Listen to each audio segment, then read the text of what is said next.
এই বইয়ের মূল আলোচ্য বিষয় হচ্ছে, আজ থেকে 10 বছর আগে আপনারা যে বাংলা বই পড়েছেন স্কুলে, আজ থেকে 20 বছর আগে আপনার বাপ যে বাংলা বই পড়েছে স্কুলে, আজ থেকে 30-40 বছর আগে আপনার দাদা পরদাদা যে বাংলা বই পড়েছে স্কুলে, আর আজ আপনার সন্তান যে বাংলা বই আমার সহজ বাংলা পড়তেছে স্কুলে, সেটা কি কোনোদিন মিলিয়ে দেখেছেন? আপনার কিন্তু মিলিয়ে দেখা উচিত যে আজ থেকে 15-20 বছর আগে সিলেবাসে কি ছিল আর আজ কি আছে।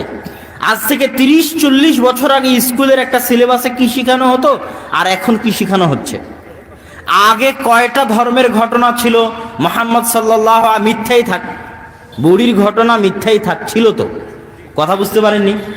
মুহাম্মদ সাল্লাল্লাহু আলাইহি ওয়াসাল্লামের কাটার যে ঘটনা মিথ্যে ঘটনা, মিথ্যাই ঘটনা কিন্তু ছিল তো, ছিল না? কাজী নজরুল ইসলামের কয়টা, ইসলামের কবিতা কয়টা, সূরা ফাতিহার অনুবাদ হামদের কবিতা কয়টা ছিল, আর এখন হিন্দুয়ানি সংস্কৃতির গরুর পূজা করার গল্প কয়টা আছে? কোনোদিন খোঁজ নিয়ে দেখেছেন? সিলেবাসে গরুর পূজা করার গল্প আছে, গরুর পূজা। পরকীয়ার গল্প শেখানো আছে রবীন্দ্রনাথ ঠাকুরের। তো বর্তমান সিলেবাসগুলো শিক্ষা না অজ্ঞতা? জাহিলিয়াত মানে কি? জাহিলিয়াত মানে অজ্ঞতা, মূর্খতা। রাসূল সাল্লাল্লাহু আলাইহি ওয়াসাল্লাম জাহিলিয়াতের যুগে প্রেরিত হয়েছেন, সেই অজ্ঞতা মূর্খতাকে তিনি দূর করেছেন ইসলামের আলো দিয়ে। কিসের আলো দিয়ে? ইসলামের আলো দিয়ে। এই জন্য ইসলামের অপর নাম হচ্ছে জ্ঞান, তথা ইসলাম বিরোধী প্রত্যেক কাজই অজ্ঞতা। পিএইচডি ডিগ্রিধারী অক্সফোর্ড থেকে পড়ে আসা সেও যদি ইসলাম বিরোধী কাজ করে, সে অজ্ঞ মূর্খ। কথা বুঝতে পেরেছেন কি? না হলে আব্দুর রাজ্জাক বিন ইউসুফ এমনি কেমনে বলেন যে ওই প্রিন্সিপালকে যদি মূর্খ প্রমাণ করতে না পারি, যে প্রিন্সিপালের সামনে তার ছাত্রী নাচে আর সে বসে থেকে দেখে, তাহলে জাতির সামনে বক্তব্য দিব না। তো ওই প্রিন্সিপালকে মূর্খ প্রমাণ করা মানে কি প্রিন্সিপাল এবিসিডি জানে না? ওই প্রিন্সিপালকে মূর্খ প্রমাণ করা মানে কি প্রিন্সিপাল ক খ ক খ জানে না? ওই প্রিন্সিপাল অক্সফোর্ড ক্যামব্রিজ থেকেও পড়ে আসতে পারে, কিন্তু ওই প্রিন্সিপালের মূর্খতা মানে হচ্ছে যে আসল জ্ঞান ইসলামের জ্ঞান, এবং এটা বিরোধী যা আছে সবই অজ্ঞতা, সবই মূর্খতা। আল্লাহ কোরআনে বলছেন, ইন্নামা ইয়াখশাল্লাহ মিন ইবাদিহিল উলামা, আল্লাহকে সবচেয়ে বেশি ভয় করে জ্ঞানীরা, চালাকেরা, বুদ্ধিমানেরা। আর আল্লাহকে ভয় করে না গাধারা, আল্লাহকে ভয় করে না গর্ধবেরা, আল্লাহকে ভয় করে না বোকারা, আল্লাহকে ভয় করে না অচলেরা, আল্লাহকে ভয় করে না অর্থব্যরা, আল্লাহকে ভয় করে না মূর্খরা, আল্লাহকে ভয় করে না জাহেলেরা, আল্লাহকে ভয় করে না অজ্ঞরা। কথা বুঝতে পেরেছেন? আর আল্লাহকে ভয় করে জ্ঞানী, চালাক, বুদ্ধিমান, সে আল্লাহকে ভয় করে। 1 লক্ষ টাকার 50,000 টাকার ব্যাংকের চাকরি, কিন্তু সুদী ব্যাংকের চাকরি ছেড়ে দিয়েছে। তো মানুষ ওকে বলছে কত পাগল গো, 50,000 টাকার ব্যাংকের চাকরি ছেড়ে দিল। কিন্তু ও কিন্তু আসল বুদ্ধিমান, ও আসল চালাক। আল্লাহ বলছেন কোরআনে, এটা কখন ধরা পড়বে? মরার পরে। কখন? মরার পরে। আসল বুদ্ধিমান সেই যে মৃত্যুর পরের প্রস্তুতি নেয়, ওই আসল বুদ্ধিমান। ও জানে যে দুনিয়া ক্ষণস্থায়ী, এই দুনিয়ার 10 দিনের 15 দিনের এই টাকা পয়সার কোনো মূল্য নাই, এটা সে জানে। আর যে জানে না, সে পৃথিবীর হাকিকত জানে না, সে আসমান জমিনের হাকিকত জানে না, সে জান্নাত জাহান্নামের হাকিকত জানে না, সে পরকালের হাকিকত জানে না, সে তার নিজের রূহের হাকিকত জানে না, সে তার চোখ, মাথা, ব্রেনের হাকিকত জানে না। আল্লাহ সুবহানাহু ওয়া তাআলা তাকে যে ব্রেন দিয়েছেন, বিজ্ঞান বলছে, বর্তমান বিজ্ঞান, যে মানুষ যদি 800, 900, 1000 বছর বেঁচে থাকে, তো এই ব্রেন এত পাওয়ারফুল যে 1000 বছরের সব ঘটনা মনে রাখতে পারবে। আপনি মনে করছেন 60 বছর বেঁচে আছি, 60 বছর পর কথা ভুলে যাচ্ছেন, মনে থাকে না, তাহলে মনে হয় আপনার ব্রেনের দুর্বলতা। আল্লাহ সুবহানাহু ওয়া তাআলা আপনাকে 1000 বছর হায়াত দিলে এই ব্রেন এত পাওয়ারফুল যে 1000 বছরের সব ঘটনা মনে রাখতে পারবে। সে তার এই ব্রেনের হাকিকত বুঝে না, তাহলে সে অজ্ঞ, মূর্খ। তাহলে আমাদের যে 1 2 3 4 5 6 7 8 9 10 স্কুল কলেজ মাদ্রাসায় শিক্ষা দেওয়া হচ্ছে না অশিক্ষা, মূর্খতা, অজ্ঞতা দেওয়া হচ্ছে? এটা এই বই থেকে পাবেন, পৃষ্ঠা বাই পৃষ্ঠা, যে অমুক ক্লাসের অমুক বইয়ে এই গল্প আছে, অমুক ক্লাসের অমুক বইয়ে এই গল্প আছে, এই গল্পে এই এই সমস্যা আছে, অমুক ক্লাসের এই বইয়ে এই গল্প আছে, এই গল্পে এই সমস্যা আছে। কেন এ নির্যাতন, কি তার প্রতিকার, এই বইটা মানুষ বুঝতে পারে না যে এটা কি বই, কেন এ নির্যাতন, কি নির্যাতন। এই বইয়ের মূল বিষয়বস্তু হচ্ছে শিশু নির্যাতন, নারী নির্যাতন, এই যে দুইটা নির্যাতন, যে দুইটা নির্যাতন নিয়ে মিডিয়ায় প্রচুর কথা হয়, যে নারী নির্যাতন, শিশুর নির্যাতন, শিশু ধর্ষণ, নারী ধর্ষণ, আছে না নাই? তো এই শিশু এবং নারী ধর্ষণের মৌলিক কারণ কি, সমাজের কি কি সমস্যার কারণে এগুলো হচ্ছে, এটার আসল প্রতিকার কি, ধর্ষণের আসল প্রতিকার কি? ধর্ষণ বিরোধী মিছিল করতেছে রাজপথে আর বলতেছে আমি সিগারেট খাবো না, এটা বলার আপনি কে? মিছিল করতেছে ধর্ষণ বিরোধী মহিলা, ভিডিও আছে ইউটিউবে, বলতেছে আমি কয়টায় বাড়িতে ফিরবো, এটা বলার আপনি কে? আমি সিগারেট খাবো না, এটা বলার আপনি কে? তাহলে ইচ্ছা মতো সিগারেট খাবে, ইচ্ছা মতো বাহিরে ফিরবে, আর এটা নাকি ধর্ষণ বিরোধী আন্দোলন। রোগ, করোনা ভাইরাসের সময় রোগ প্রতিরোধ ক্ষমতার আলোচনা হচ্ছে না? যে এটার যেহেতু কোনো ভ্যাকসিন এখনো আবিষ্কার হয়নি, এখন হয়েছে, তখনকার কথা বলছি, যখন যেহেতু ভ্যাকসিন আবিষ্কার হয়নি, তাহলে আগে শরীরের রোগ প্রতিরোধ ক্ষমতা থাকতে হবে, যেন রোগ ঢোকারই সুযোগ না পায়, যেন রোগ কাজ করারই সুযোগ না পায়। রোগ যদি একবার ঢুকে যায়, ঢুকে যাওয়ার পরে চিকিৎসা করা, ওটা পাগলামি। তো ইসলাম তো আর পাগল নয়। আল্লাহর ধর্ম কি পাগলের ধর্ম? আল্লাহ সুবহানাহু ওয়া তাআলা বলেছেন হাকিমুন আলিম, মহাপরাজ্ঞময়, মহাজ্ঞানী। উনি সমাজের মধ্যে ধর্ষণের রোগ যেন ঢুকতেই না পারে, এই জন্য ওনার বিধান। সমাজের মধ্যে জেনার রোগ যেন ঢুকতেই না পারে, এই জন্য ওনার বিধান। এই জন্য পর্দার কথা, এই জন্য একাকী সফরের নিষেধাজ্ঞা, এই জন্য চক্ষু নিচু করার কথা, এই জন্য অবৈধ সম্পর্কে হারামের কথা, এই জন্য প্রেম হারামের কথা। কেন? আল্লাহ জানে। তুমি তো জাহেল, তোমার বয়স তো 60 বছর, তুমি কি জানো পৃথিবীতে কি হয়েছিল গত লাখ লাখ বছরে? কাল কি হবে তুমি কি জানো? তোমার তো কোনো ক্ষমতা নেই। এখনই প্যারালাইসিস হলে মেডিকেলে পড়ে থাকবা, করোনা ভাইরাস হলে শ্বাসকষ্ট হয়ে মারা যাবা, তুমি কি চাই জানো? আল্লাহ জানে। আল্লাহ সুবহানাহু ওয়া তাআলা জানে যদি বেপরদা হয়ে চলে তাহলে ধর্ষণের রোগ ঢুকে গেল। যদি সমাজে অবৈধ সম্পর্ক থাকে তাহলে ধর্ষণের রোগ ঢুকে গেল। তাহলে আগে এগুলোর রাস্তা বন্ধ হতে হবে যেন ধর্ষণের রোগ নাই ঢুকে। এই রাস্তা যখন বন্ধ হয়ে গেল, এবার যদি কেউ ধর্ষণ করে ওকে হত্যা করো, ওটা হলো প্রতিকার। তাহলে এই যে যারা সমাজবিদ বলে দাবি করতেছে, জ্ঞানী বলে দাবি করতেছে, আর বলতেছে কখন বাইরে বের হব, কি পোশাক পরবো, এটার সাথে ধর্ষণের কোনো সম্পর্ক নাই, এরা অজ্ঞ, মূর্খ, জাহেল। এদের জ্ঞানের বিন্দু সরিষা সম পরিমাণে এদের কাছে নাই। এই আলোচনার বিষয়বস্তু হচ্ছে এই 3টা বই। কিন্তু আব্বু কোনোদিন মানুষের সামনে খুলে বলতে পারে না যে কি আছে এই বই, মানুষও বুঝতে পারে না যে আছে কি এই 3টে বই। মিন্নাতুল বাড়িতে কি আছে মানুষ মোটামুটি জানে, আইনে রাসূল 2 অধ্যায়ে কি আছে তা মানুষ মোটামুটি জানে, কিন্তু এই 3টা বই একজন মহিলা মানুষের লেখা, এই 3টা বই আসলে কি আছে এটা অনেকেই জানে না, কিন্তু অনেক গুরুত্বপূর্ণ বিষয়বস্তু আছে। তো সম্মানিত উপস্থিতি, এছাড়া আপনাদের সামনে যে বইগুলো রয়েছে, একটি পরিবার গঠন করতে কি কি প্রয়োজন সেটা আদর্শ পরিবারে আছে। তাওজিহুল কোরআন, এটা ব্যতিক্রম ধর্মী তাফসির গ্রন্থ। কি কারণে ব্যতিক্রম ধর্মী তাফসির গ্রন্থ? এই তাফসির লিখতে পরিশ্রম আছে, আমি নিজে দেখি। আর আব্বুর পরিশ্রম অন্যদের চাইতে বেশি হয়। কি জন্য বেশি হয়? আমি মাকতাবা শামেলা চালানো জানি, গুগলে সার্চ দেওয়া জানি। মাকতাবা শামেলায় সার্চ দিলাম, গুগলে সার্চ দিলাম, হু হু করে সব বের হয়ে আসলো, কপি করলাম, পেস্ট করলাম। এখন সব হাদিসের অনুবাদও অনলাইনে পাওয়া যায়, ওখান থেকে কপি করলাম, পেস্ট করলাম, বই তৈরি হয়ে গেল। অনেক সহজ ব্যাপার। কিন্তু আব্বু মাকতাবা শামেলাও চালানো জানে না, গুগলে সার্চ দেওয়া জানে না, উনি হাতে লেখেন, নিজে নিজে হাদিসের বই খুঁজে বের করে করে করে করে হাতে লেখেন। এবং এটা জ্ঞান ছাড়া, পাণ্ডিত্য ছাড়া, বইয়ের উপর দখল ছাড়া এটা সম্ভব নয়। আমার পক্ষে সম্ভব নয় এভাবে লেখা, যে আমি এখন সব বই আলাদা আলাদা করে খুঁজবো আর বই থেকে হাদিস খুঁজে বের করে করে বই লিখবো, এটা আমার পক্ষে সম্ভব নয়। আমাকে দায়িত্ব দেওয়া হলে এই বই আমি লিখতে পারতাম না এভাবে, কিন্তু উনি এভাবেই লিখেছেন। এই বইয়ের সবচেয়ে গুরুত্বপূর্ণ বৈশিষ্ট্য তাওজিহুল কোরআনে। আমি দোয়া করি যে আল্লাহ সুবহানাহু ওয়া তাআলা তাকে এই তাফসির গ্রন্থটি শেষ করার তৌফিক দান করুক, আমিন। এটা শেষ হলে এটা একটা বিশাল কারনামা হবে। আয়াতের শাব্দিক অর্থ, আয়াতের বাক্যের বিশ্লেষণ আরবি গ্রামারগত দিক থেকে, তারপরে ওই আয়াতের সমর্থবোধক আয়াত কোরআনে আর কোথায় কোথায় আছে সেই আয়াতগুলো, ওই আয়াতের অধীনে কি কি সহিহ হাদিস আছে সেই সহিহ হাদিসগুলো, ওই আয়াতের অধীনে কি কি জয়ীফ হাদিস আছে বিভিন্ন তাফসির গ্রন্থে সেই জয়ীফ হাদিসগুলো, ওই আয়াতের অধীনে কোন মুফাসসির কি বলেছেন সেই তাফসিরগুলো, ওই আয়াতের সারমর্ম এবং মন্তব্য। এটা হচ্ছে এই তাফসিরের ধারা, সাজানোর ধারা।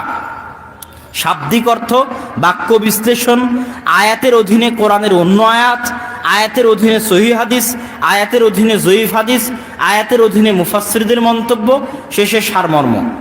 এটা একটি ব্যতিক্রম ধর্মী গ্রন্থ। বক্তা ও শ্রোতার পরিচয়, এই বইটা অনেক আগে লেখা, কিন্তু মানুষ জানে না এই বই কি আছে, এই জন্য মানুষ এই বই কিনতে চায় না। কিন্তু এখনকার প্রেক্ষাপটে এই বই অনেক দামি, অনেক গুরুত্বপূর্ণ। একজন বক্তার কি বৈশিষ্ট্য হওয়া উচিত, সারা বাংলাদেশে বক্তায় ভর্তি। কত বক্তা নেবেন? নতুন নতুন হাইব্রিড বক্তার জন্ম হচ্ছে সারা বাংলাদেশে, এবং ইউটিউব, ফেসবুক আসার ফলে ভাইরাল হতে সময় লাগে না। কার কি যোগ্যতা আছে এটা কিন্তু মানুষ দেখে না, ভাইরাল হলেই হলো। আব্দুর রহমান বিন আব্দুর রাজ্জাক 5 বছর কোথায়? জামিয়া সালাফিয়া বানারস, ভারতে 5 বছর আহলে হাদিসদের কেন্দ্রীয় শিক্ষা প্রতিষ্ঠান, 2 বছর আলেম, 3 বছর দাওরা, 5 বছর পড়াশোনা করেছে। কথা বুঝতে পেরেছেন? কিন্তু ওর কোনো দামই নাই। কিন্তু আর একজন যদি ভাইরাল হতে পারে, কোনো পড়াশোনাই নাই, ওই সবচেয়ে ভালো বক্তা। তাহলে আমি 5 বছর জামিয়া সালাফিয়া বানারসে পড়ে কি করলাম, কি শিখলাম? তাহলে জ্ঞানের মূল্য নয়, ভাইরাল এবং জনপ্রিয়তার মূল্য। এই যুগে এই বই সবচেয়ে বেশি প্রয়োজন। কে বক্তা, বক্তার পরিচয় কি, বক্তার গুণ কি হওয়া উচিত, ব্যবসায়ী বক্তা আর দাওয়াত দানকারী বক্তার মধ্যে পার্থক্য কি, কে সত্যিকারী দায়ী বক্তা আর কে ব্যবসায়ী বক্তা। কথা বুঝতে পেরেছেন? ব্যবসায়ী বক্তার বক্তব্য সমাজ পরিবর্তন করতে পারবে না।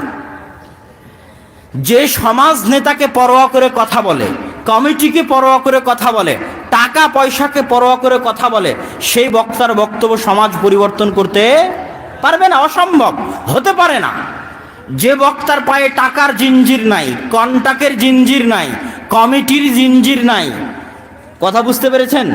কে ক্ষমতায় আছে, কে ক্ষমতায় নাই, পাশে এমপি বসে আছে না মন্ত্রী বসে আছে, পাশে চেয়ারম্যান না মেম্বার বসে আছে, কারোর তোষামদির জিঞ্জির নাই, দাসত্ব নাই, ওই বক্তার বক্তব্য দিয়ে সমাজ পরিবর্তন হবে। ওই বক্তা হচ্ছে দায়ী বক্তা, আল্লাহর সন্তুষ্টির জন্য দাওয়াতি কাজ করেন। কোন বক্তার কথা গ্রহণ করবেন, বক্তার সাথে তার বক্তব্যের সাথে আমলের কতটুকু সম্পর্ক আছে, কয়জন বক্তা আমলওয়ালা বক্তা। অনেক বড় কঠিন এবং ভারী প্রশ্ন, যেই প্রশ্নে আমরাও ব্যর্থ হয়ে যেতে পারি, মুখে বলছি, আমল কি করছি? তাহলে কয়জন বক্তা আমলওয়ালা বক্তা? যে বক্তা আমলওয়ালা বক্তা নয়, তার বক্তব্যের প্রভাব সমাজে অস্থায়ী, চিরস্থায়ী নয়। তার বক্তব্যের প্রভাব সমাজে অস্থায়ী, চিরস্থায়ী নয়। যে বক্তার অন্তরে তাকওয়া নাই, তার বক্তব্যের প্রভাব সাময়িক জনপ্রিয় হয়ে যেতে পারে, সাময়িক লক্ষ কোটি ভক্ত তৈরি হয়ে যেতে পারে, কিন্তু কিয়ামত পর্যন্ত স্থায়ী মানুষের হেদায়েতের মাধ্যম হবে না। তাহলে কে ব্যবসায়ী বক্তা আর কে আমলওয়ালা দায়ী, আল্লাহর সন্তুষ্টির জন্য দাওয়াতি কাজ করে বক্তা, এটা আপনাকে জানতে হবে। শ্রোতা কে, শ্রোতার কেমন হওয়া উচিত, শ্রোতার কি দায়িত্ব, কাকে বক্তব্যের জন্য আনবে আর কার বক্তব্য শুনবে, কাকে বক্তব্যের জন্য আনবে না আর কার বক্তব্য শুনবে না, এই বিষয়ে শ্রোতার সচেতনতা থাকা উচিত। এই গুরুত্বপূর্ণ বিষয়গুলো এই বক্তা ও শ্রোতা বইয়ের মধ্যে আলোচনা করা হয়েছে। আমার একটা গ্রন্থ আছে, আমরা হাদিস মানতে বাধ্য। সমাজে একটা ফিতনা দেখবেন, যারা হাদিস অস্বীকার করে, এই ফিতনা আছে আপনাদের সমাজে। হাদিস অমান্য করতে চায়, এটা ভয়ঙ্কর চরম আকার ধারণ করেছে গোটা বাংলাদেশে। বড় বড় বক্তা, যারা বিখ্যাত বক্তা বাংলাদেশের, তারা পর্যন্ত এই সমস্ত মুতাজিলা, হাদিস অস্বীকারী, কোরআন ফাউন্ডেশন, আহলে কোরআন নামে তৈরি হওয়া ভুইফোড় এই সংগঠনগুলোর পৃষ্ঠপোষকতা করতেছে, যারা হাদিসকে অস্বীকার করে। যারা কি করে? হাদিসকে অস্বীকার করে। তো এই হাদিস অস্বীকার করার এই ফিতনা হচ্ছে ভয়ঙ্কর ফিতনা। এই ফিতনার রাদ, এই ফিতনার যুক্তির জবাব, কি কি যুক্তি তারা পেশ করে, সেই যুক্তির কি জবাব হতে পারে? রাসূল সাল্লাল্লাহু আলাইহি ওয়াসাল্লামকে আল্লাহ সুবহানাহু ওয়া তাআলা 23 বছর যাবত কোরআন দিয়েছেন। কোরআন একবারে অবতীর্ণ হতে পারতো না, কথা বলতে হবে ভাইরা। কোরআন একবারে অবতীর্ণ হতে পারতো না আসমান থেকে? পারতো। অনেক আসমানি কিতাব তো একবারে অবতীর্ণ হয়েছে। 23 বছর আল্লাহর রাসূলের কষ্ট করার কি প্রয়োজন? একবারেই তো অবতীর্ণ হতে পারতো। তার মানে 23টা বছর আল্লাহ রাসূল যে কষ্ট করেছেন ওটার দাম আছে। ওটার কি আছে? দাম আছে। কি দাম?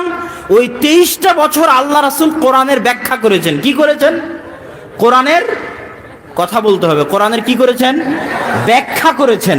তাহলে আজ 1400 বছর পরে আমি যদি বলি শুধু কোরআন দলিল, কোরআন বাদে কিছু মানবো না, তাহলে আল্লাহ রাসূলের 23 বছর কই গেল? 23 বছরের আল্লাহ রাসূলের পরিশ্রম কই গেল? ফাও, কোনো গুরুত্ব নাই, কোনো মূল্য নাই। ওই 23 বছরের আল্লাহ রাসূলের পরিশ্রমই হচ্ছে হাদিস। ওই 23 বছরের আল্লাহ রাসূলের পরিশ্রমী কি? হাদিস। এই জন্য মানুষ হাদিস মানতে বাধ্য। হাদিসের অপমান অসহনীয় অপমান। এবং যারা ফেরকায়ে নাজিয়া মুক্তিপ্রাপ্ত জামাত, তারা ওরাই যারা হাদিসের ওপর আমল করে এবং হাদিসের সংরক্ষণ করে। এবং মুহাদ্দিসিনে কেরাম যে পরিশ্রম হাদিসের পিছনে দিয়েছেন, পৃথিবীর সমস্ত ইঞ্জিনিয়ার একত্রিত হয়ে ইঞ্জিনিয়ারিং শাস্ত্রের পিছনে, পৃথিবীর সকল ডাক্তার একত্রিত হয়ে ডাক্তারি শাস্ত্রের পিছনে, পৃথিবীর সকল বিজ্ঞানী একত্রিত হয়ে বিজ্ঞান শাস্ত্রের পিছনে, পৃথিবীর সকল ভাষাবিদ একত্রিত হয়ে ভাষার পিছনে অত পরিশ্রম করেনি পৃথিবীর মুহাদ্দিসেরা আল্লাহ রাসূলের হাদিসকে সংরক্ষণ করার জন্য যে পরিশ্রম করেছেন। আল্লাহ রাসূলের হাদিস তো মুখস্থ করেছেন। ওই হাদিস কারা বর্ণনা করেছে তাদের নাম মুখস্থ করেছেন। ওই বর্ণনাকারী কত সালে জন্মগ্রহণ করেছে সেটা মুখস্থ করেছেন। কত সালে মৃত্যুবরণ করেছেন সেটা মুখস্থ করেছেন। ওই বর্ণনাকারীর শিক্ষক কে কে তাদের নাম মুখস্থ করেছেন। ওই বর্ণনাকারীর ছাত্র কে কে তাদের নাম মুখস্থ করেছেন। ওই বর্ণনাকারীর শিক্ষকের জীবনী মুখস্থ করেছেন। ওই বর্ণনাকারীর ছাত্রের জীবনী মুখস্থ করেছেন। ওই বর্ণনাকারী কি করত, কোথায় যেত, কি খেত, সত্যবাদী না মিথ্যাবাদী, চলবে না তার পুরো জীবনী মুখস্থ করেছেন। এই হাজার হাজার হাদিসের লক্ষ লক্ষ রাবীর পূর্ণাঙ্গ জীবনী এখন পর্যন্ত অক্ষত অবস্থায় আছে। বিশাল, অপূরণীয়, অসম্ভব খিদমত মুহাদ্দিসরা আঞ্জাম দিয়েছেন। হাদিস শাস্ত্রের উপর কথা উত্থাপন করা অনেক কঠিন, এত সহজ নয়। হাদিস শাস্ত্র ঠুনকো জিনিস নয় যে আমি ফু দিব, ফু দিয়ে হাদিস শাস্ত্র উড়িয়ে দিব। হাদিস শাস্ত্র এরকম ঠুনকো জিনিস নয়। এই বই পড়লে আপনি যারাই হাদিসের উপর বিভিন্ন রকমের যুক্তি উত্থাপন করে হাদিসকে দুর্বল করতে চায়, তাদের জবাব আপনি খুঁজে পাবেন। আল্লাহ সুবহানাহু ওয়া তাআলা আপনাকে এই সমস্ত বইগুলো পড়ে জ্ঞান অর্জন করার তৌফিক দান করুক, আল্লাহুম্মা আমিন। আমি আমার আলোচনার দিকে ফিরে আসতেছি। যুবক ভাইদেরকে লক্ষ্য করে, মা এবং বোনদেরকে লক্ষ্য করে যে গুরুত্বপূর্ণ কথা, যুবক ভাইদেরকে লক্ষ্য করে প্রথম গুরুত্বপূর্ণ কথা হচ্ছে আল্লাহ সুবহানাহু ওয়া তাআলা মানুষকে আবাসা এমনি সৃষ্টি করেননি, খেল তামাশা হিসেবে সৃষ্টি করেননি। একটা ছোট বাচ্চা নদীর ধারে গেল, নদীর ধারে গিয়ে একটা বালু দিয়ে ঘর তৈরি করলো, তারপরে সেটা ভেঙে দিয়ে চলে আসলো। ওই ঘর তার কাছে যেমন খেল তামাশা, এরকম খেল তামাশা করে আল্লাহ সুবহানাহু ওয়া তাআলা আদম সন্তানকে সৃষ্টি করেননি। আজকে এখানে যে প্রোগ্রাম হচ্ছে, এই প্রোগ্রাম কি খেল তামাশা? এই প্রোগ্রামের পিছনে কত মানুষের পরিশ্রম আছে, নিয়ম কানুন আছে, অনুমতি আছে, টাইম টেবিল আছে, বক্তাদের সাথে যোগাযোগ আছে, প্যান্ডেল তৈরি আছে, নিয়ম কানুন আছে। তাহলে এই প্রোগ্রামের জন্য যদি এত প্রস্তুতি থাকে, আল্লাহ আপনাকে এমনি সৃষ্টি করবে কোনো প্রস্তুতি ছাড়াই? আপনি এমনি দুনিয়াতে এসেছেন, আপনার পিছনে কিছুই নাই, আপনার কাজকর্মের কোনো হিসাব নাই, কোনো জবাবদিহিতা নাই। এই প্রোগ্রামে আমি বক্তব্য দিয়ে চলে যাব, জবাবদিহিতা হবে না। আমি কে বক্তব্য দিতে আসলাম সরকার দেখবে না, এরকম কি? আর আপনি দুনিয়াতে এমনি আসবেন, এমনি চলে যাবেন, কেউ দেখবে না? আল্লাহ আপনাকে এমনি সৃষ্টি করেছেন। আল্লাহ সুবহানাহু ওয়া তাআলা এত সুচারু রূপের ম্যানেজমেন্টের অধিকারী যে আল্লাহ সুবহানাহু ওয়া তাআলা আপনাকে অপরাধী প্রমাণ করার জন্য, আপনার হিসাব নেওয়ার জন্য, আপনার জবাবদিহিতা নেওয়ার জন্য এমন ভয়ঙ্কর, এমন বিস্ময়কর পদ্ধতি অবলম্বন করেছেন, আপনি হতবাক হয়ে যাবেন। আল্লাহ সুবহানাহু ওয়া তাআলা কোরআন মাজিদে বলছেন আল ইয়াউমা নাখতিমু আলা আফওয়াহিহিম, আজ মানুষের মুখে সেলাই করে দেওয়া হবে, চামড়ার এই মুখ কি করে দেওয়া হবে? সেলাই করে দেওয়া হবে। কথা বলবে হাত। বিশ্বাস করবেন কেমনে যে হাত কেমনে কথা বলে? কি বলে এটা? হাস্যকর জিনিস নাকি? কেমনে সম্ভব যে হাত কথা বলবে? আপনি এখনই এখানে একটা রিভলভার নিয়ে একজন সন্ত্রাসী গুলি করলো, তারপরে রিভলভারটা ফেলে পালিয়ে গেল। ওই রিভলভার পুলিশ এভাবে টিস্যু পেপার দিয়ে ধরবে, টিস্যু পেপার দিয়ে ধরে নিয়ে যায় একটা পলিথিনের মধ্যে ঢুকাবে। কথা বুঝলেন? পলিথিনের মুখটা লক করে নিয়ে যায় ফরেন্সিকে দিবে। ফরেন্সিকে দিয়ে চেক করবে যে এটা কার হাতের ফিঙ্গারপ্রিন্ট। করবে না? করবে না? করবে। তাহলে এই হাতের মধ্যে কি এমন আজীব জিনিস আল্লাহ রেখে দিয়েছে যে রিভলভার কে ধরলো মানুষ ধরতে পারছে?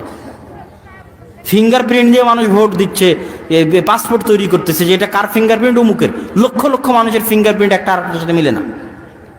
তাহলে যেই হাত আজকে ফরেন্সিক রিপোর্টে তার আলামত রেখে দিতে পারে, যে হাত ফিঙ্গারপ্রিন্ট দিয়ে পরিচয় দিতে পারে, এই হাত যেখানে যেখানে স্পর্শ হচ্ছে সব এখানে সেভ হয়ে যাচ্ছে। কি হয়ে যাচ্ছে? সেভ হয়ে যাচ্ছে। যদি মানুষ পারে, আল্লাহ পারেন না? এই হাত তখন কিয়ামতের মাঠে কথা বলবে। আর একটা ভয়ঙ্কর, আল্লাহ সুবহানাহু ওয়া তাআলার বিস্ময়কর, আপনাকে অপরাধী প্রমাণ করার, এমনি আপনি দুনিয়াতে আসেননি, তাই সেটা আপনাকে বুঝাতে চাচ্ছি।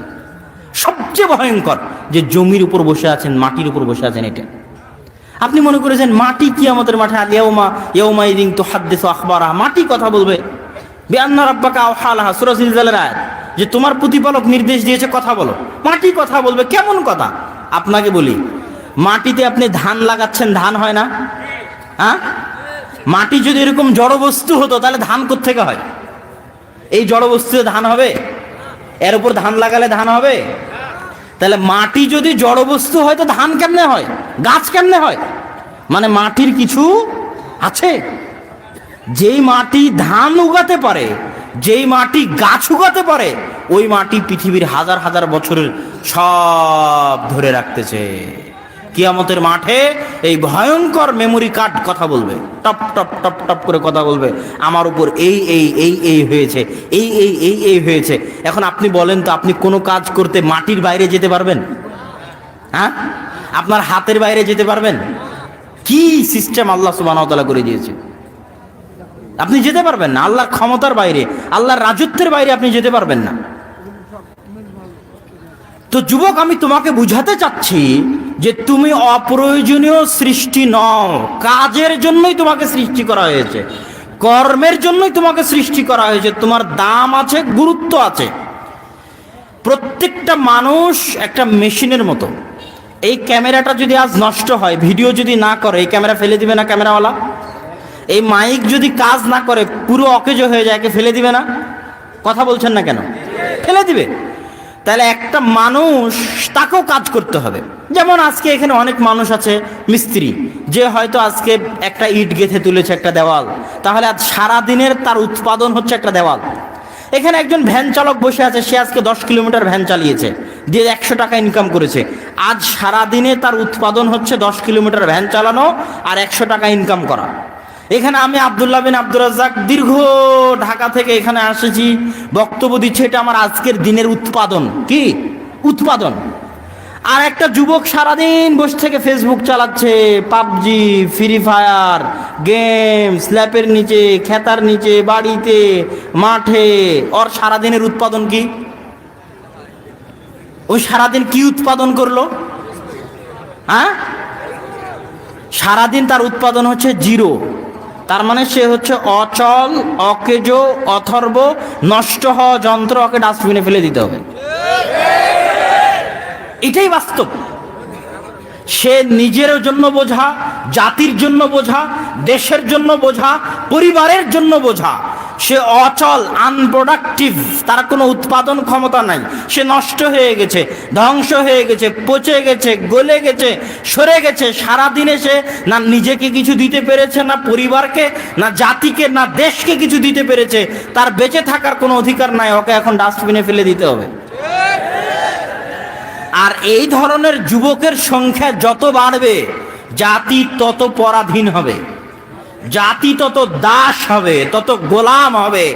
এই ধরনের যুবকের সংখ্যা যত বাড়বে, আজকে পদ্মা ব্রিজ নিয়ে গর্ব করছেন।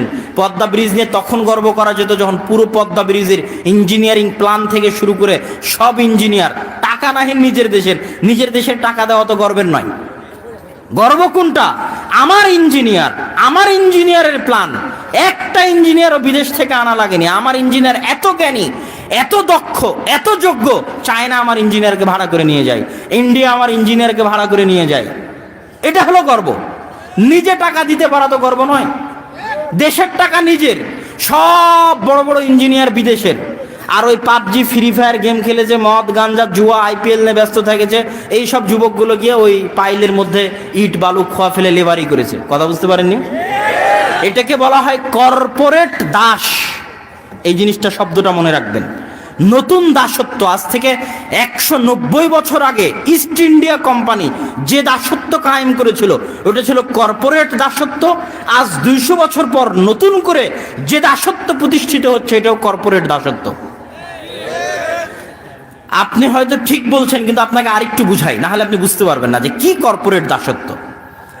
ধরেন বাংলাদেশে মিরের সরাইয়ের অর্থনৈতিক অঞ্চল, বিশাল অর্থনৈতিক অঞ্চল, কোটি কোটি টাকা ইনভেস্ট, যেখানে অনেক ফ্যাক্টরি, কল কারখানা, যন্ত্রপাতি, মেশিনারিজ তৈরি হবে, কোটি কোটি টাকা ইনকাম হবে। কর্পোরেট দাসত্ব কি? পরমাণু চুল্লি হচ্ছে পাবনাতে, আরো বিভিন্ন জায়গায় বিভিন্ন প্রকল্প চলতেছে। কর্পোরেট দাসত্ব কি? ওই পরমাণু চুল্লি, ওই মিরেরসরাইয়ের অর্থনৈতিক অঞ্চলের সব বড় বড় কোম্পানির মালিক, মেশিনারিজের মালিক, উচ্চ পদস্থ সবকিছুর মালিক হবে বাইরের কোম্পানি। কথা বুঝতে পেরেছেন? আর আমি আপনি হব মাসে খেটে খাওয়া বেতনওয়ালা কর্মচারী। কথা বুঝতে পারেননি? মিরেরসরাইয়ের একজন লোক, সে চাকরি করবে চা দেওয়ার, মানে কেরানি। বুঝতে পেরেছেন? বেতন পাবে 10,000 টাকা ওই অর্থনৈতিক অঞ্চলে। মিরেরসরাইয়ের একজন লোক ওই অর্থনৈতিক অঞ্চলে চাকরি করবে ঝাড়ু দেওয়ার, বেতন পাবে 15,000 টাকা। ওই অর্থনৈতিক অঞ্চলে চাকরি করবে বাথরুম পরিষ্কার করার, বেতন পাবে 15,000 টাকা। কথা বুঝতে পেরেছেন? আর কোম্পানির মালিক সবকিছু হবে কোথাকার? বাইরে। এটা হচ্ছে কর্পোরেট দাসত্ব। ইস্ট ইন্ডিয়া কোম্পানি আসলো, তাদের কোম্পানি, তাদের সবকিছু, আমাকে বেতন দেয়, আমি বেতনভুক্ত দাস, আমি বেতনভুক্ত কর্মচারী, বেতনভুক্ত গোলাম। স্বাধীনতা কখন? যখন কোম্পানির মালিক আমি। কথা বুঝতে পারেননি? যখন উচ্চপদস্থ সব সিইও, বাংলাদেশে যত কোম্পানি আছে অধিকাংশ কোম্পানির সিইওর যত বেতন, সব কোম্পানির সিইও পদমর্যাদার যত বেতন, সারা বাংলাদেশের সরকারি কর্মকর্তারা অত বেতন পায় কিনা সন্দেহ আছে। সব সরকারি কর্মকর্তারা, আর্মি, পুলিশ, মন্ত্রী, এমপি থেকে শুরু করে, কিন্তু যত কোম্পানি আছে সব কোম্পানির সিইও দেখবেন বাইরে, হয় ইন্ডিয়ার না হয় চায়নার, বাংলাদেশের নাই। এই জিনিসটাকে বলা হয় কর্পোরেট দাসত্ব। এটা কিসের জন্য আসছে? সরকারের দোষ? অসম্ভব।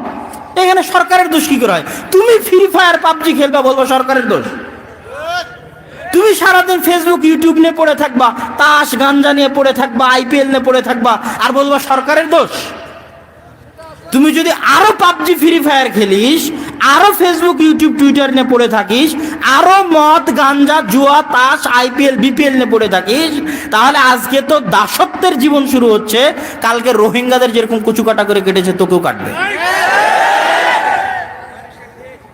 এটা সরকারের দোষ নয়, এটা তোর দোষ। আজ তুই যদি এই রাস্তায় থাকিস, তোর সন্তান দাস হবেই হবে। ইহুদি খ্রিস্টানরা তোর সন্তানকে কচু কাটা করে কাটবেই কাটবে। যতদিন তুই অচল, অথর্ব, অকেজন, নন প্রোডাক্টিভ, অশিক্ষিত, জাহেল, গন্ড, মূর্খ থাকবি, আর সারাদিন ফ্রি ফায়ার পাবজি নিয়ে ব্যস্ত থাকবি, আর সারাদিন মদ গাঞ্জা ক্রিকেট ফুটবল নিয়ে ব্যস্ত থাকবি, ততদিন তোদের ভাগ্যে ইহুদি খ্রিস্টানদের গোলামি আছে। ইহুদি খ্রিস্টানের ছেলেরা এভাবে কাটায় না, তাদের কাছে টাইমের মূল্য আছে। জাপান যান, জার্মান যান, কঠিন টাইমের মূল্য। ওরা জান্নাতে যাবে কি জাহান্নামে যাবে এটা পরের কথা। দুনিয়াতে যে পরিশ্রম করে ওর প্রতিদান আল্লাহ দুনিয়াতে দেন, কাফের হলেও। দুনিয়াতে যে পরিশ্রম করে ওর প্রতিদান আল্লাহ দুনিয়াতে দেন, মুশরিক হলেও। ইবনুল কাইয়িম রাহিমাহুল্লাহ বইয়ের মধ্যে লিখছেন, আল ওয়াবিলুস সাইয়্যিব গ্রন্থের মধ্যে, যে মুশরিক যদি দান করে, অসহায় দুস্থকে সহযোগিতা করে, মুশরিক।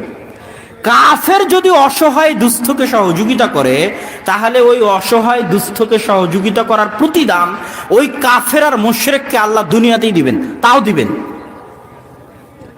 কথা বুঝতে পেরেছেন? আর আপনি দুনিয়াতে কোনো কাজ করবেন না, কোনো পরিশ্রম করবেন না, অচল অকেজো অথর্ব হয়ে পড়ে থাকবেন আর দাবি করবেন আমি উন্নত হয়ে গেছি, এই হয়েছে সেই হয়েছে, অমুকের দোষ তুমুকের দোষ। জি না, এটা গোলামি, এটাই দাসত্ব। তোমাকে কিসের গোলাম কিসের দাস হতে হবে? আল্লাহর। এই কথাটাও মানুষ বুঝে না যে আল্লাহর দাস কেমন কথা, আল্লাহর দাস এটা কেমন লাগে? তাহলে আমি দাস, দাস কথাটা শুনতে কেমন লাগে? দাস, আল্লাহর দাস, আল্লাহর গোলাম, আল্লাহর বান্দা, এটা কি জিনিস? এটা কিন্তু মানুষ বুঝে না। মানুষকে বুঝতে হবে যে এখন আমরা এখানে যতজন বসে আছি, যতজন দাঁড়িয়ে আছে, সবাই কোনো না কোনো কিছুর দাস, সবাই কোনো না কোনো কিছুর দাস। কেউ ক্ষমতার দাস, কেউ টাকার দাস, কেউ নারীর দাস, কেউ স্ত্রীর দাস, কেউ সন্তান সন্ততির দাস। কথা বুঝতে পেরেছেন?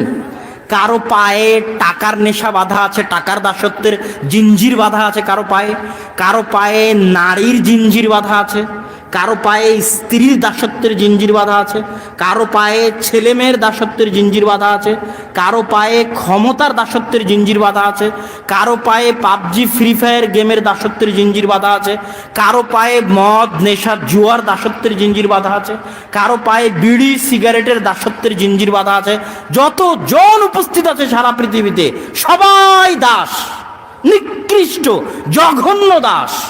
একমাত্র আজাদ, একমাত্র স্বাধীন, 100-100 স্বাধীন, 100-100 আজাদ ব্যক্তি সেই যে 100-100 আল্লাহর দাস।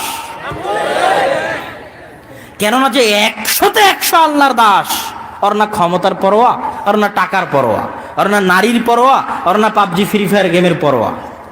ও হচ্ছে সবচেয়ে স্বাধীন। 1971 আর 1947 সালের স্বাধীনতা নয়, এই স্বাধীনতা এমন ভয়ঙ্কর স্বাধীনতা, এই স্বাধীনতা এমন বিস্ময়কর, এমন পাওয়ারফুল, এমন শক্তিশালী স্বাধীনতা যে পারমাণবিক বমের চাইতেও শক্তিশালী স্বাধীনতা।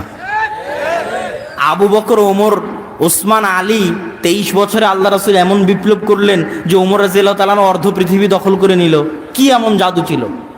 রোম আর পারস্যের সব ক্ষমতা ধসিয়ে দিলেন, ধ্বংস করে দিলেন। কি এমন পাওয়ার ছিল, কি এমন জাদুর কাঠি ছিল? একটাই জাদুর কাঠি ছিল যে ওরা 100-100 আল্লাহর দাস ছিল। এই 100-100 আল্লাহর দাস হওয়া এত বড় পাওয়ার, এত বড় শক্তি, এত বড় ক্ষমতা যে পৃথিবীর সবচেয়ে ক্ষমতাশালী রোমান সাম্রাজ্য, সবচেয়ে ক্ষমতাশালী পারস্য সাম্রাজ্য তাদের পায়ের ধুলার নিচে ধ্বংস হয়ে গেছে। কেন? তারা 100-100 আল্লাহর দাস। যে 100-100 আল্লাহর দাস, ওর পিছু টান বলে কিছু নাই, পিছন ফিরে তাকানোর বলে কিছু নাই, ওর লস বলে কিছু নাই, ওর নষ্ট হয়ে যাওয়া বলে কিছু নাই, ওর ব্যর্থতা বলে কিছু নাই। ওর পুরোটাই সফলতা। মরলেও সফলতা, বাঁচলেও সফলতা, কষ্টে থাকলেও সফলতা, ভালো থাকলেও সফলতা, দুঃখে থাকলেও সফলতা, আনন্দে থাকলেও সফলতা। কেননা তার ডাইরেক্ট কানেকশন কার সাথে? আল্লাহ সুবহানাহু ওয়া তাআলার সাথে। তার হেফাজতের মালিক কে? আল্লাহ সুবহানাহু ওয়া তাআলা। তার আসল অভিভাবক কে? আল্লাহ সুবহানাহু ওয়া তাআলা। সম্মানিত উপস্থিতি, আর যার যে আল্লাহর দাস নয়, যে আল্লাহর গোলাম নয়, সে কি? সে হচ্ছে ইতিম, মিসকিন। কি? ইতিম মিসকিন। যার বাপ নাই, যার মা নাই, ও যেমন ইতিম মিসকিন, তার চেয়ে বড় ইতিম, তার চেয়ে বড় মিসকিন সে যে আল্লাহর দাস, আল্লাহর গোলাম নয়। সে আল্লাহর রহমত থেকে বঞ্চিত, আল্লাহর দয়া থেকে বঞ্চিত, আল্লাহর করুণা থেকে বঞ্চিত, আল্লাহর রহমত থেকে বঞ্চিত, আল্লাহর দরবার থেকে বিতাড়িত। মহাপরাক্রমশালী সত্তার করুণা দৃষ্টি তার প্রতি নাই। ও কোন ভাগাড়ে পড়ে মারা যাবে এটা আল্লাহ পরোয়া করবেন না। সম্মানিত উপস্থিতি, যুবক ভাইদের উদ্দেশ্যে আমার নসিহা, আমার উপদেশ, আমার আকুল আবেদন, আমরা আল্লাহ সুবহানাহু ওয়া তাআলার 100-100 দাস গোলাম হওয়ার চেষ্টা করি। আমরা সমাজ পরিবর্তনে অবদান রাখি। এই যে মাদ্রাসা তৈরি হচ্ছে, এই মাদ্রাসায় আমাদেরকে সহযোগিতা করা। এরকম দেশের আনাচে কানাচে যত মাদ্রাসা হচ্ছে, এই মাদ্রাসাগুলোর পিছনে শ্রম দেওয়া কাদের দায়িত্ব? যুবকদের দায়িত্ব। বৃদ্ধ মানুষ কিছু করতে পারবে না, ছোট শিশু কিছু করতে পারবে না। এই জাতির পরিবর্তন যুবকরাই করতে পারবে। পাঠাগার তৈরির মাধ্যমে, মসজিদ আবাদ করার মাধ্যমে, মাদ্রাসা তৈরি করার মাধ্যমে সমাজকে পরিবর্তন যুবকরাই করতে পারবে। অতএব যুবকের প্রতি আমার আকুল এবং উদাত্ত আহ্বান যে আসুন আমরা আমাদের প্রত্যেকটা ফোঁটা রক্ত, প্রত্যেকটা সেকেন্ড সময় আল্লাহর দাসত্বে, আল্লাহর গোলামিতে, আসল স্বাধীনতায় ব্যয় করি। আল্লাহ সুবহানাহু ওয়া তাআলা আমাদেরকে সেই তৌফিক দান করুক, আল্লাহুম্মা আমিন। সম্মানিত উপস্থিতি, জরুরি দ্বিতীয় এবং তৃতীয় কথা, আপনারা আল জামিয়া সালাফিয়ার নাম শুনেছেন? আল জামিয়া সালাফিয়া ডাঙ্গিপাড়া, পবা, রাজশাহী, রূপগঞ্জ, নারায়ণগঞ্জ। রূপগঞ্জ নারায়ণগঞ্জে আগামী 4-5 মার্চ সালাফি কনফারেন্স। এর আগে কেউ গেছেন এরকম আছেন? আলহামদুলিল্লাহ, হাইয়াকুমুল্লাহ। আপনাদেরকে আবারও দাওয়াত থাকলো, 4-5 মার্চে দেশের বরেণ্য আলেম ওলামা একত্রিত হবেন, বিদেশেরও কিছু আলেম ওলামা থাকবেন বলে আমরা আশা করছি। আপনাদেরকে আমাদের উদাত্ত আহ্বান থাকবে যে আপনারা সেই প্রোগ্রামে উপস্থিত হয়ে দ্বীনের কথা, জ্ঞানের কথা, কোরআন এবং হাদিসের কথা শুনবেন। আপনাদের কাছে তৃতীয় যেটা বিশেষ জরুরি কথা, সেটা হচ্ছে মাসিক আল ইতিসাম, প্রতি মাসে বের হয় এই পত্রিকাটি, এবং এই পত্রিকার পিছনে মানুষের প্রচুর পরিশ্রম রয়েছে। গবেষক, মুফতি, দায়ী, লেখা, সম্পাদনা, ব্যবস্থাপনা। এই পত্রিকায় প্রতি মাসে 50টা প্রশ্ন উত্তর রয়েছে। এই 50টা প্রশ্ন উত্তর আপনি বছরে, বলা যায় 12 মাসে আপনি কয়েকশো প্রশ্ন উত্তরের জ্ঞান অর্জন করবেন। সুতরাং এই পত্রিকা নিয়মিত যেন আপনাদের বাড়িতে থাকে, আপনাদের গ্রামে থাকে, আপনাদের মাদ্রাসায় থাকে, এটা আপনাদের নিকটে আবেদন। আর এই মাদ্রাসায় সহযোগিতা করার ক্ষেত্রে দুটা জরুরি কথা, আমি আপনাদের বিরক্ত করব না, যেহেতু অনেকক্ষণ ধরে বসে আছেন। আর 5-10টা মিনিট ধৈর্য সহকারে শুনবেন, বক্তব্য শেষ করে দেব ইনশাআল্লাহ। রিজিকের মালিক আল্লাহ সুবহানাহু ওয়া তাআলা। আল্লাহ সুবহানাহু ওয়া তাআলা বলছেন, লা তাকতুলু আওলাদাকুম খাশিয়াতা ইমলাক, তোমরা তোমাদের সন্তানকে হত্যা করিও না রিজিকের ভয়ে। কেন? তোকেও খাওয়াই আমি, তোর সন্তানকেও খাওয়াবো আমি। এখন পর্যন্ত তুই নিজের রিজিকের মালিক হতে পারিসনি, তুই তোর সন্তানের রিজিক নিয়ে চিন্তা করিস কেমনে? আপনি যতজন মানুষের রিজিকের দায়িত্ব উঠাবেন, অতজন মানুষের রিজিকের টাকা আল্লাহ আপনার হাত দিয়ে দিবে। আপনার স্ত্রী যে রিজিক নিয়ে এসেছে, আপনার সন্তান যে রিজিক নিয়ে এসেছে, এই রিজিকের টাকা আল্লাহ আপনার হাত দিয়ে দিবে। তো এই মাদ্রাসার দুটো এতিম, দুটো দুস্থ, দুটো দরিদ্র, দুটো গরিবের যদি আপনি সহায়তা করেন, তো এটার টাকা আল্লাহ আপনার হাত দিয়ে ব্যবস্থা করে দিবে। তাই আসুন দান করি। আল্লাহ সুবহানাহু ওয়া তাআলা আমাদেরকে আলোচনা অনুযায়ী আমল করার তৌফিক দান করুক, আল্লাহুম্মা আমিন। ও আচ্ছা, এখানে আরো যে বইগুলো আছে, আদর্শ নারী, আদর্শ পুরুষ, আইনে রাসূল, দোয়া অধ্যায়, মুমূর্ষ হতে কবর পর্যন্ত, এবং উপদেশ, উপদেশ উপদেশ একটি ব্যতিক্রম বই, আইনে রাসূল, দোয়া অধ্যায় একটি ব্যতিক্রম দোয়ার বই, আদর্শ নারী ও আদর্শ পুরুষ। ভাস্কর্যকে সম্মান করলে কাফের হবে কি? অনেক গুরুত্বপূর্ণ প্রশ্ন। করা জায়েজ নয়।